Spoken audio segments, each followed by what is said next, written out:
So, welcome to class.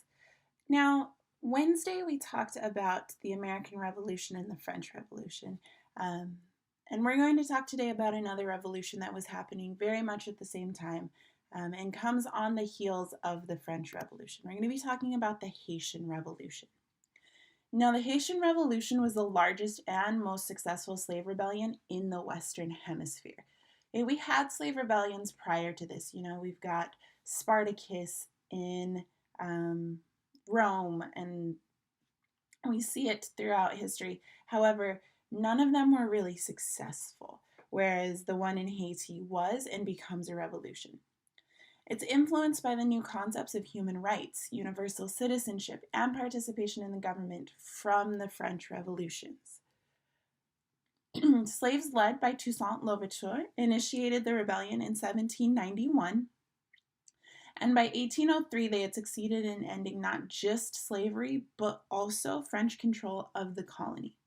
And in the 18th century, Saint-Domingue, as Haiti was then known, was France's wealthiest overseas colony because of its production of sugar, coffee, indigo, and cotton, all of which was produced by slave labor.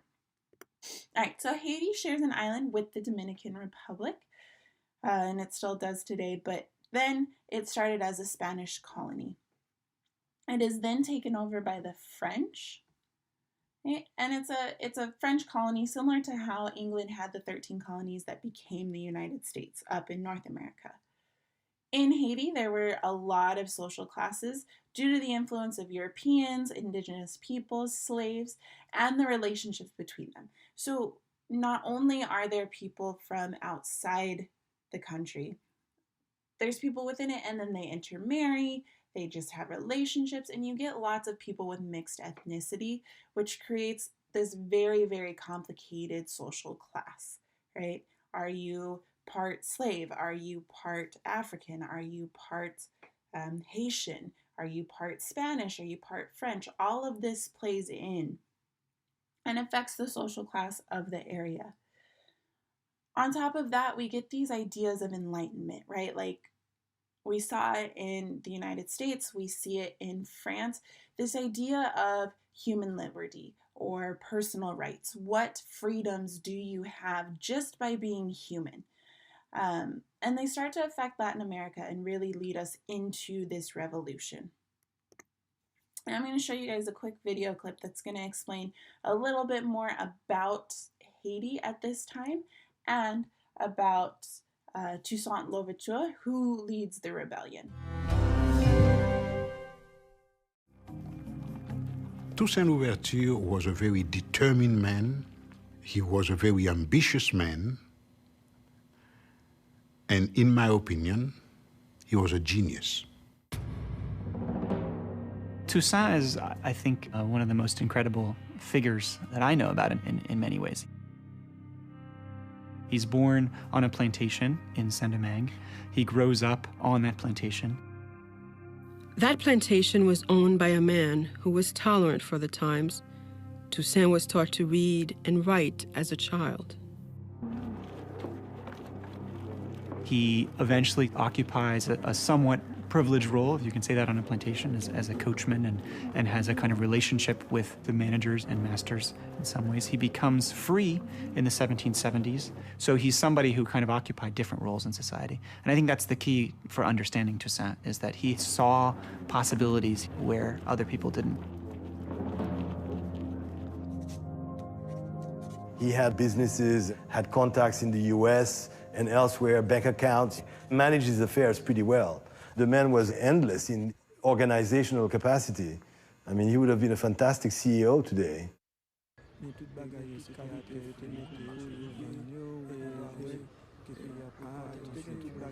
Toussaint didn't record his first reactions to the revolution in France, but his fellow free Saint-Domingueans, the white colonials, and the mixed-race population were transfixed.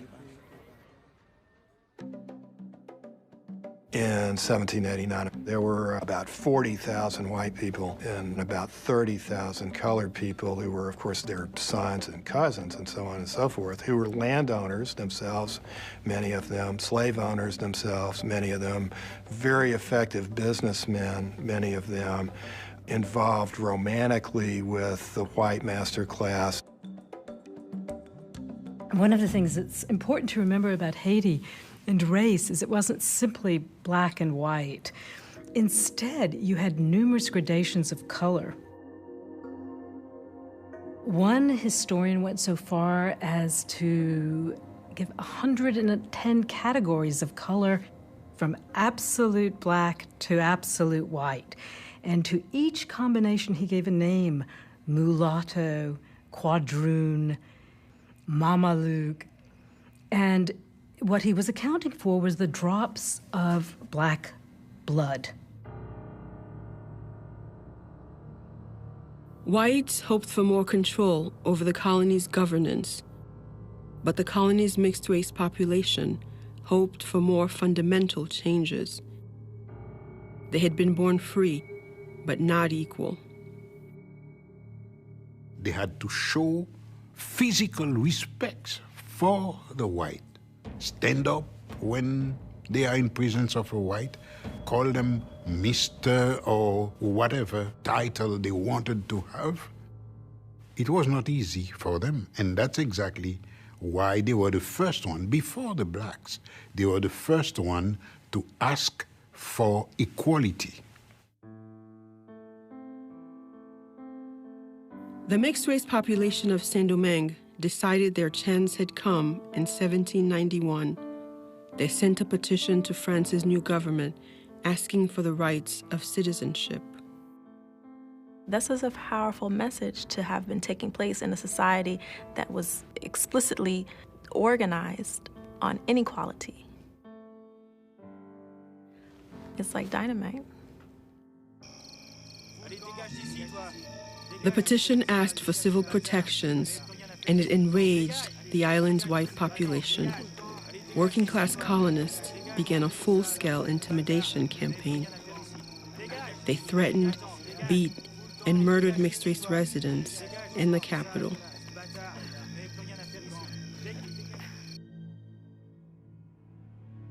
But the petition met a different reception back in Paris.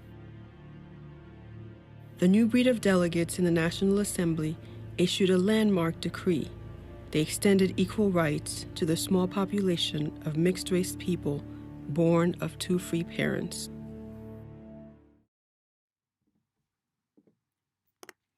Welcome back. So we're going to look at two documents in class today, trying to find evidence that the Haitians wanted this independence from France, that they wanted to be their own country. Okay, so what evidence supports Haitian desire for independence from France?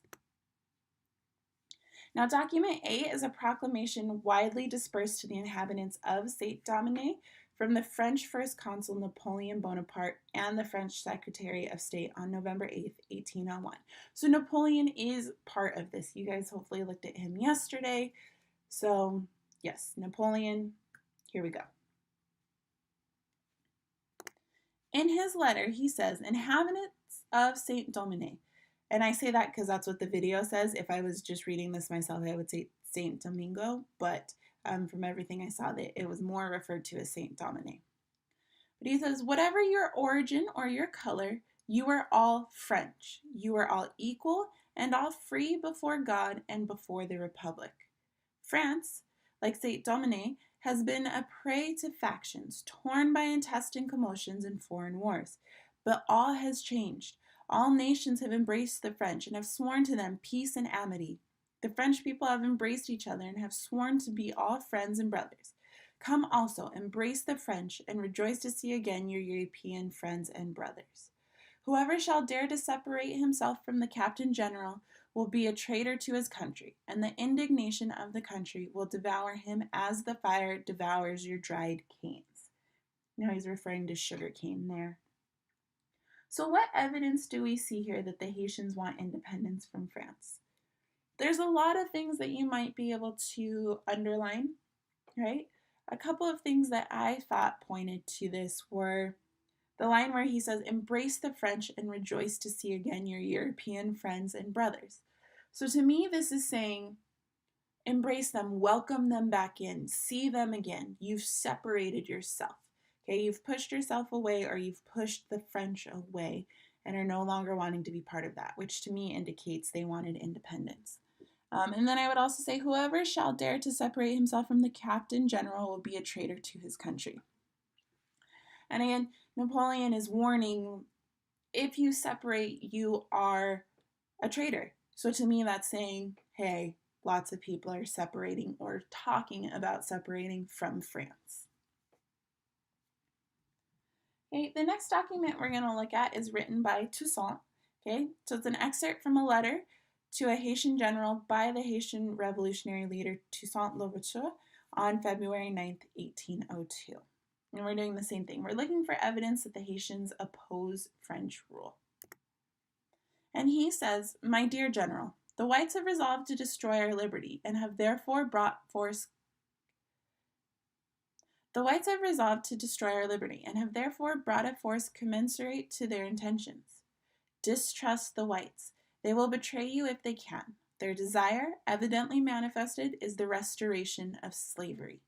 I therefore give you a carte blanche for your conduct. All which you shall do will be well done. Raise the cultivators in mass and convince them of this truth, that they must place no confidence in those artful agents who have secretly received the proclamations of the white men from France, and would circulate them clandestinely in order to seduce the friends of liberty. I rely entirely upon you, and leave you completely at liberty to perform everything which may be requisite to free us from the horrid yoke which we are threatened."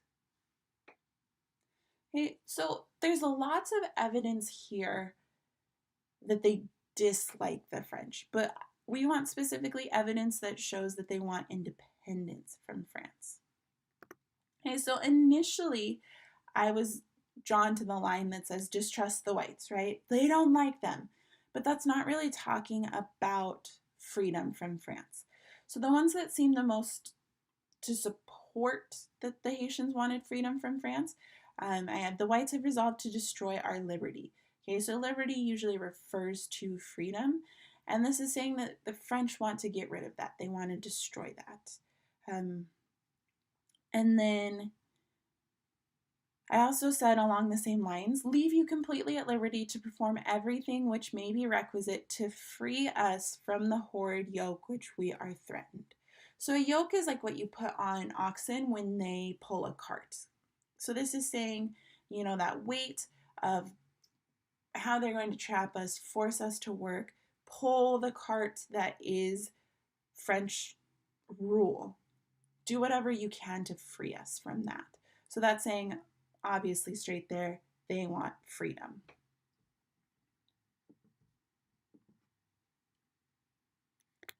Okay, so what evidence supports Haitian desire for independence from France? We've got quotes from Napoleon saying, don't leave, or if you leave, if you ignore France, these are the things that might happen. And then we have quotes from Toussaint saying, do whatever you can to get your freedom. Okay. In the image that you see on the screen right now, it's showing General Toussaint Louverture holding a copy of the Haitian Constitution of 1801, in which Louverture declared Haiti's right to self-rule. So he's standing next to a bishop, and Haitian soldiers are gathered around as he is saying, we are free. The French no longer control us. Haiti is its own country. Okay. So what ideals led to the Haitian Revolution? They talked about some in the video. We talked about some at the very beginning of this class today. But how are these ideals similar to the American Revolution and the French Revolution? Okay. If you would like some extra credit for class, email me your answers. It's dtroy@utahvirtual.org. I will get that worked into your grade. So please email that to me for extra credits. So in addition to the extra credit opportunity you also have your exit ticket to today, so that's in the OHS.